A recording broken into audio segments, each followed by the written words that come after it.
பாண்டி வானதி பொண்ணு சேர்ந்தவங்க இனிமேலாவது வானதி பாண்டி கூட சண்டை கட்டாமல் இருக்கணும்னு நினைக்கிறவங்க நம்ம வீடியோவை லைக் பண்ணிக்கிட்டு இன்னும் சப்ஸ்கிரைப் பண்ணாதவங்க சப்ஸ்கிரைப் பண்ணிக்கோங்க. நிலாவுக்கு பிடிச்ச ஸ்வீட் செஞ்சு நம்ம சேரன் ரெடி பண்ணி வச்சுட்டு இது யாராவது கொண்டே நிலாவை கொடுத்துட்டு வந்துடுறீங்களா அப்படின்னு சொல்கிறாங்க. அதுக்கு சோழன் நான் போகிறேனே அப்படிங்கிறாங்க. அது பாண்டி நீ பேசாமல் இரு, உனக்கு ஒரு லிமிட்டு தான், லிமிட்டு மீறி போனேன்னா அவங்களே உன்னை பேச மாட்டாங்கடா, சட்டை வண்டிக்க மாட்டாங்க, ஒழுக்கமாக ஒரு அளவோடு இரு, அப்போ தான் உன்னை தேடி வருவாங்கன்னு சொன்ன உடனே சோழன் அமைதியாகி நம்ம பல்லவன் நான் அண்ணி பார்க்கவே இல்லை அண்ணி, நம்ம வீட்டை விட்டு நான் போய் அண்ணி பார்த்துட்டு இது கொடுத்துட்டு வரேன் அப்படின்னு சொல்லி பல்லவன் கிளம்புறான். சரிடா பார்த்து போயிட்டு வாடா அப்படின்னு சொல்லி சேரனை அனுப்பிச்சி வைக்கிறாங்க. அங்கே நிலா அப்போ தான் ஆஃபீஸ்க்கு கிளம்புறேன்னு சொல்லி கிளம்பிட்டுருக்காங்க. அப்போ பல்லவன் கொண்டே கொடுத்த உடனே செம்மையாக இருக்குடா பல்லவா, எனக்கு இப்போ செம்ம பசியில் இருந்தேன், நான் என்ன சாப்பாடுன்னு சொல்லி பார்க்கலான்னு பார்த்துட்டு இருந்தேன், சூப்பர்டா பல்லவா, தேங்க்ஸ்டா, செம்ம டேஸ்ட்டாக இருக்குடா, அண்ணா கிட்ட சொல்லிடு இனிமேல் இதை செஞ்சாங்கன்னா எனக்கு மறக்காமல் எடுத்துகிட்டு கொடுத்துருடா பல்லவா, காலேஜ் போகும்போது எனக்காக ஒரு 10 நிமிஷம் டைம் ஸ்பெண்ட் பண்ணி கொண்டுட்டு வந்துடுடா பல்லவா அப்படிங்கிறாங்க.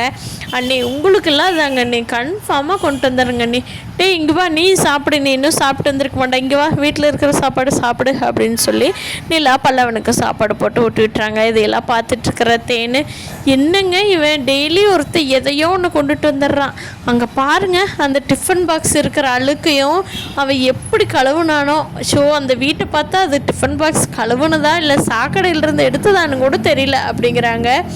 தேன் அப்படின்னு சொல்லவும் நிலாவோட அப்பா பேசாமல் இருத்தேன்னு மாற்றிக்கலாம், இப்போ தானே நிலா நம்ம கூட வந்திருக்கா, நீ மட்டும் அவசரப்படாமல் இரு, நம்ம பொண்ணை வழிக்கு கொண்டுட்டு வந்துடலாம் அப்படின்னு சொல்லி சொல்கிறாரு.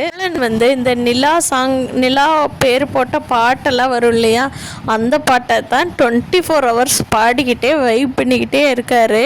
அப்போ பாடி ஏன்டா இம்சை பண்ணுற, அவங்க இருக்கும்போது நீ பண்ண இம்சை விட அவங்க கிளம்புனதுக்கப்புறம் நீ பண்ணுற இம்சை இருக்குதே சப்பா தாங்க முடியலடா அப்படிங்கிறாங்க பாண்டி. நீ சொல்லுவே உனக்கு என்ன, உனக்கு ஆல்ரெடியாக இருக்குது, எனக்கு டிவோர்ஸ் பண்ணிட்டு போயிடுச்சுடா, என் நிலைமை நினச்சி பாருடா அப்படின்னு சொல்லி சோழன் சொல்கிறாங்க.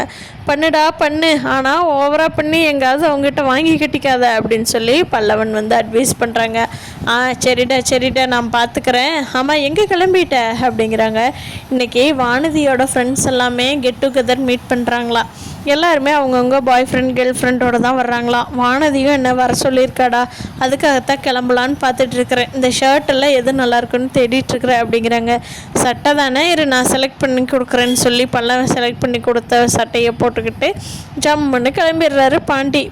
வானதி சொன்ன இடத்துக்கு பாண்டி வண்டியில் போய் நிற்கவும் வானதி பார்த்துட்டு பாண்டி உனக்கு இப்படிலாம் ட்ரெஸ்ஸிங் சென்ஸ் இருக்காடா பாண்டி, செம்ம அழகாக இருக்கடா, இப்படி ஒன்று நான் பார்த்துருந்தேன்னா இன்னும் டபுளாக ஒன்று லவ் பண்ணியிருப்பேன்டா அப்படிங்கிறாங்க வானதி. என்ன வானதி நான் அழகாத்தானே இல்லையா, அதுக்கு முன்னாடி அழகாக இருந்தடா, ஆனால் இப்போ சூப்பராக இருக்கடா அப்படின்னு சொல்லி வானதி பாண்டியை கொஞ்சறாங்க. பாண்டிகிட்ட வானதி கேட்குறாங்க, ஆமாம் இந்த ஷர்ட் செலெக்ஷனில் யார்கிட்ட பண்ணுனா, சூப்பராக இருக்குது, உனக்கு இப்படிலாம் பண்ண தெரியுமா அப்படின்னு சொல்லி ரொம்ப எக்ஸைட்மெண்ட் ஆகி கேட்குறாங்க. அப்போ பாண்டி சொல்கிறாரு, இல்லை என்ன பல்லவனும் சோழனும் தான் இந்த சட்டை நல்லாயிருக்கு போட்டுட்டு போன்னு சொன்னாங்க அப்படிங்கிறாங்க. அதுதானே பார்த்தேன், உனக்கு எங்கே இப்படிலாம் ரசனை வந்துடும் அப்படின்னு சொல்லி சொல்கிறாங்க வானதி. என்னடி இப்போ தாண்டி நல்லா இருக்குதுன்னு சொன்னேன், அதுக்குள்ளே இப்படிங்கிற, இல்லை நீ ஏன் செலக்ட் பண்ணியிருந்தீங்கன்னா சூப்பராக இருந்திருக்கும், அவங்க சொல்லி போட்டுட்டு இருந்துருக்கிறியே அதுக்காகத்தான் அப்படிங்கிறாங்க வானதி. சரி சண்டை வந்துருப்போது, நம்ம கெட் டுகெதருக்கு போகிறோமா இல்லையா, போகிறேன்டா, ஆனால் நீ கொஞ்சமாவது நீ ஏன் யோசிக்க மாட்டியாடா, இதுதான் பாண்டி உங்கள்கிட்ட எனக்கு பிடிக்காதே, சரி வா போலாம், மூஞ்சி இப்படி வச்சுக்காத அப்படின்னு சொல்லி பாண்டி வானதியை சண்டை வர்ற மாதிரி போனதையும் சமாதானப்படுத்தி கூட்டிகிட்டு போகிறாரு. இங்கே வானதியோட வீட்டில் அவங்க அம்மா அடியே இதுக்கு மேலே பாண்டியோட சண்டை எனக்கு கல்யாணம் பண்ணி வை, மாப்பிள்ளை பாருன்னு சொல்லிட்டு இருந்த, உன்னை எதை எடுத்து அடிப்பண்ணே தெரியல அப்படிங்கிறாங்க. அதெல்லாம் நான் பார்த்துக்கிறேன் போமா, நான் பாண்டியை விட்டு போக மாட்டேம்மா, என்ன பண்ணாலும் அவன் தான், இப்படித்தான் 100 தடவை சொல்லிவிட்டு 1000 தடவை சண்டை போட்டுக்கிட்டு வந்துருக்குற அப்படின்னு சொல்லி அவங்க அண்ணா அப்பாலாம் சொல்லிட்டு இருக்காங்க. சந்தா ஃபோன் பேசி முடிக்கவும் அவங்க அம்மா சத்தம் போடுறாங்க, சந்தா இங்கே வா அப்படின்னு சொல்லி சந்தா வேகமாக சேரனோட ஃபோன் பேசுகிறத கட் பண்ணிவிட்டு உள்ளே போயிடறாங்க. ஜி மாதாஜி அப்படின்னு சொல்லி அவங்க ஹிந்தியில் பேசுகிறாங்க. எதுக்கு கூப்பிட்டீங்க அப்படின்னு. ஆமாம், எங்கே போயிட்ட அப்படின்னு சொல்லி அவங்க கேட்குறாங்க. நான் இந்த வெளியில் தான் சும்மா நின்றுட்டு இருந்தேன் அப்படிங்கிறாங்க சந்தா. அதுக்கு அவங்க அம்மா, இங்கே பார், ஃபோனு கையில் இருக்குன்னு சொல்லி எங்காவது அந்த பையன் கூட பேசுகிறத வச்சுக்கிட்ட உன்னை என்ன பண்ணுவோன்னே தெரியாது. அவன் சொன்ன மாதிரியே 30 லட்சம் 25 பவுன் நகையோடு என்னைக்கு வர்றானோ அப்போ தான் நீ வந்து அவனுக்கு அது நாங்கள் சம்மதிச்சாதான் அவன் உன் கழுத்தில் தாலி கட்டுவா. அது வரைக்கும் இந்த கல்யாண ஆசையெல்லாம் மறந்துடு.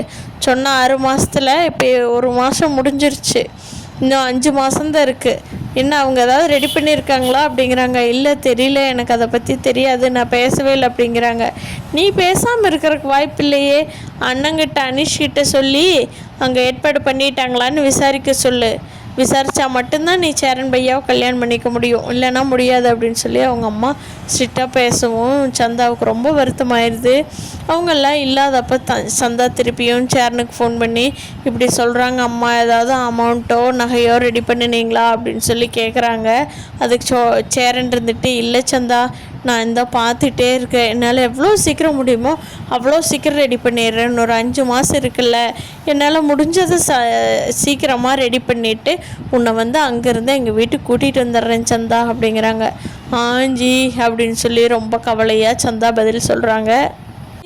சாயந்தரமாக சந்தாவை கூப்பிட்றாங்க. கூப்பிட்டு, என்ன சந்தா, என்ன பண்ணிகிட்ருக்குற அப்படின்னு கேட்குறப்போ சந்தா சேரனுக்கு ஃபோன் பண்ணி இந்த விஷயத்த சொல்கிறாங்க.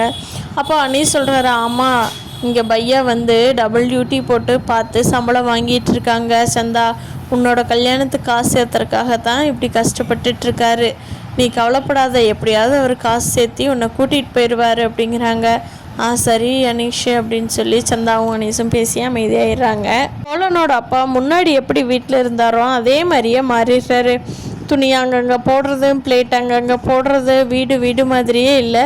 ஒரு நாள் இல்லாட்டி ஒரு நாள் வரப்போகிறாங்க நிலா இந்த வீடு, ஐயே இது என்ன வீடா குப்பை மேடான்னு சொல்லி பேச போகிறாங்க. யார் எங்கே போட்டாங்களோ அவங்களையெல்லாம் வெளுத்து வாங்க போகிறாங்க. நிலா இல்லாதனால நமக்கே ஐயனார் துணை வீட்டை பார்க்குறதுக்கே பிடிக்க மாட்டேங்குது. எவ்வளோ நல்லா இருந்துச்சு, இப்போ எப்படி குப்பையாக வச்சுருக்காங்க. அட்லீஸ்ட் வானதியோ சந்தாவோ யாராவது ஒருத்தர் இருந்தாங்கன்னா கூட நிலா வீட்டை நல்லா வச்சுருக்கணும்னு சொல்லி நினைப்பாங்க. இப்போ அவங்க யாருமே வீட்டுக்கு இல்லாதனால இவங்க வீட்டை எப்படி வேணாலும் போட்டு வச்சிட்ருக்காங்க. சேரனோட அப்பா பண்ணுற அட்டகாசம்தான் ரொம்ப தாங்கவே முடியல. சண்டே ஒரு நாள் நிலா நடேசனை பிடிச்சி வாங்கினாங்கன்னா நடேசன் ரொம்ப அமைதியாகிடுவார். நிலா கிட்ட மட்டும்தான் நடேசன் அடங்கி போகிறாரு இந்த வீட்லேயே. நிலாவோட அம்மா அப்பா நிலாவை சோழன்கிட்ட இருந்து பிரிக்கிறதுக்கு போடுற முயற்சி எல்லாமே வேஸ்ட்டாக போயிடணும்னு நான் நினைக்கிறேன். கூட்டிகிட்டு போயிடுவாங்களா, இல்லை நிலா அதுக்கெல்லாம் தப்பிச்சு சோழன் கூட சென்னையிலேயே இருந்துக்குவாங்களா அப்படிங்கிறத வரப்போகிற எபிசோடில் பார்க்கலாம். ஃப்ரெண்டு, நம்ம சேனலை கமெண்ட் பண்ணாதவங்க கீழே நீங்கள் என்ன நினைக்கிறீங்கன்னு கீழே கமெண்ட் பண்ணுங்கள். தேங்க்யூ.